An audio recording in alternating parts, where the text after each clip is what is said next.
my name is Hollyann Prince, I'm 26 years old and I live in Warrington. My journey started in 2014 when I was given a drug called sulfasalazine for my arthritic knee. After a few weeks of taking this drug, I was admitted to hospital. Whilst I was in there, I was tested for glandular fever and HIV. I was given an ultrasound, my spleen was found to be swollen, as was my liver, and I was sent home with a fever and a lot of paracetamol. In January 2015, I started to feel a little bit better, even though my hair started to fall out. When I spoke to my dermatologist about this, he felt that it was falling out because I'd been through so much trauma in such little time. In February 2015, I started to feel even better. I was more active, I started to do yoga, but people had noticed that I was looking rather pale. In June, I even went on holiday, but after sitting in the sun for some time with sun cream on, I did notice that I came out in a rather nasty rash, all over my arms and all over my chest. After a week, I visited my dermatologist and was told that this was an allergic reaction to the sun. In August, I visited another rheumatologist for a second opinion on my knee, and it was suggested that I have a systemic steroid injection. It was at that point that things really took a turn. In late August, I discovered a small amount of blood whenever I went to the toilet.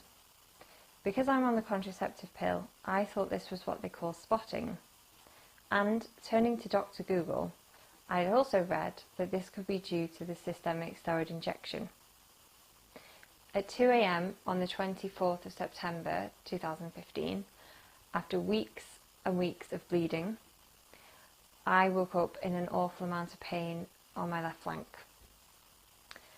The pain was so bad, I initially thought it was trapped wind. However, because it kept continuing, we decided to ring for an ambulance. After speaking with the 111 number, they suggested that I should go to the out of hours and would not send an ambulance because I was not unconscious. After an agonising night, I visited the doctor, who asked for a urine sample. My urine was the colour of Coca-Cola because there was so much blood in it.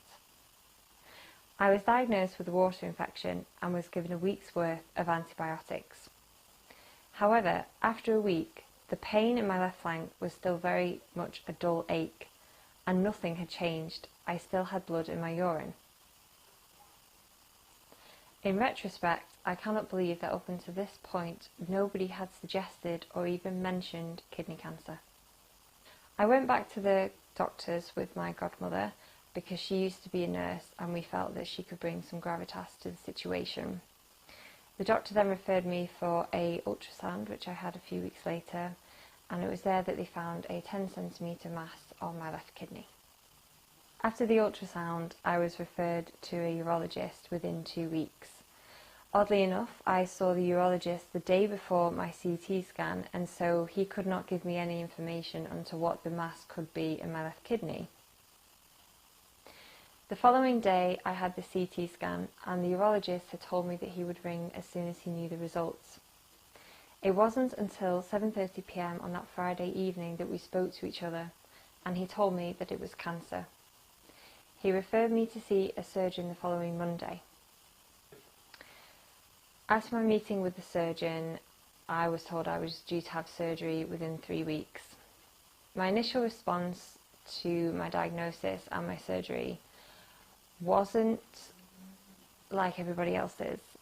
Everybody was quite upset for me and was quite worried for me and didn't really know where to turn, whereas I feel that I had felt I knew something was wrong. And because I'd been through so much illness previously in 2014 and early 2015, I felt I would just get over this. It was just something else I just had to get through. But I'd do it and I'd be fine, and I didn't think anything could be as bad as my previous illness because I was so poorly. But everyone around me was obviously so worried.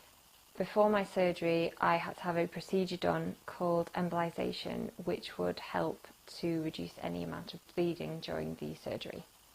Embolization is when small beads are pushed in through your artery and essentially are taken up to the tumour, and they cauterise the tumour to reduce the risk of bleeding out during surgery. It is a procedure which is done whilst you are awake, but you are heavily sedated, and if you're lucky like me, you'll get to listen to some music whilst the procedure is being done. The next day in the afternoon, I had my laparoscopic nephrectomy, and I did have some complications because of allergies I do have. However, the surgery went really, really well, and I felt physically a lot better after having my kidney out. The next day, the physiotherapists did come and visit me, and they did get me out of bed, which was very, very challenging. However, it was for the better, and I was up and about every single day. I was in hospital for several days. I had gone in on the Monday to have the embolisation, and I came out of hospital on the Sunday, the day before my 25th birthday. Following leaving hospital at the end of November, my rehabilitation at home went very well. I tried to do as much as I could. I was very active. I took myself out shopping. I spent some time with family in France over New Year, and I was feeling pretty well. However, I had noticed some familiar pains had come back. I enjoyed Christmas and New Year with my family and had a lovely time, and I had to go and see my surgeon again in January 2016. It was the 11th of January, and I was due to see him for an update on my progress and also to determine what subtypes of kidney cancer I had from the tumour that they removed.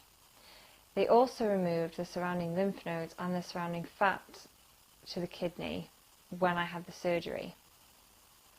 I was told that there were no cancerous cells in the surrounding fat and surrounding lymph nodes, and that I would not need any further treatment. However, I did express to my surgeon that I'd had some very familiar pains and wondered if possibly the cancer had come back or if these were psychological pains.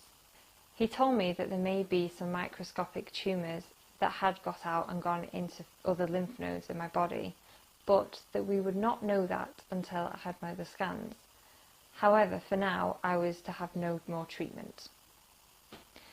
In February 2016, I had my first scan since surgery. I had 2 lymph nodes in my chest that were cancerous, one under my collarbone and one on my sternum, and where the kidney was, the lymph nodes surrounding there were cancerous, with a very large one in between. They decided, therefore, that I would be referred for further treatment to Clatterbridge Cancer Hospital to see a specialist oncologist there.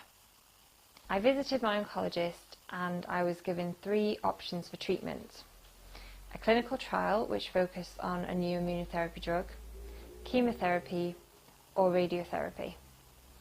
I could not have radiotherapy because I did have a lot of lymph nodes that were cancerous. I could have chemotherapy, but I did opt to have a new clinical trial for immunotherapy. Whilst I was waiting to start my clinical trial, I had some of my eggs and embryos frozen because we knew that some of the medications could cause infertility in future. I started the clinical trial in April. It was a combination of 2 drugs which I would have intravenously every 3 weeks. After 12 weeks, I would have my first scan, and then I would have a scan every 6 weeks.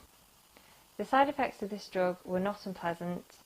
I did feel like I had a cold sometimes and flu-like symptoms, and I did have some issues with my joints. But apart from that, I was able to get out, go on holiday, see friends and family, and to be very active. I did a lot of exercising, such as yoga, and would be out and about a lot. My first scan in June showed really good results. I had a very massive reduction in size for all of the tumours. The tumours had started to die off as well, and this continued for every scan, but unfortunately my scan in September showed that the cancer had started to grow again, and therefore I had to be taken off the trial. In October 2016 I was given Sutent, and whilst the side effects were very challenging, my tolerance was good, and in December my first scan showed that it had really helped the tumours to shrink and to kill even more of the cancer cells off. Going through to March, I also had another very good scan, and in May I had another scan that showed I was stable and even more of the cells had died off. However, in July I had started to feel quite unwell, and a scan in August showed that unfortunately my tolerance of Sutent had dropped and there was a blemish on my scan. A further MRI scan revealed that a new tumour had developed, and for that reason I am currently now taking cabozantinib every day. I received cabozantinib through the NHS. So far I've been on it for just over 2 weeks. I don't have any major side effects at the minute. We're currently in September 2017 and I'm looking to have my first scan on cabozantinib in November 2017, and we're really hoping that it will be a drug that will work for me. Wherever you are in your kidney cancer journey, I wish you the very best of health, and I hope that this video has been helpful to you. Thank you.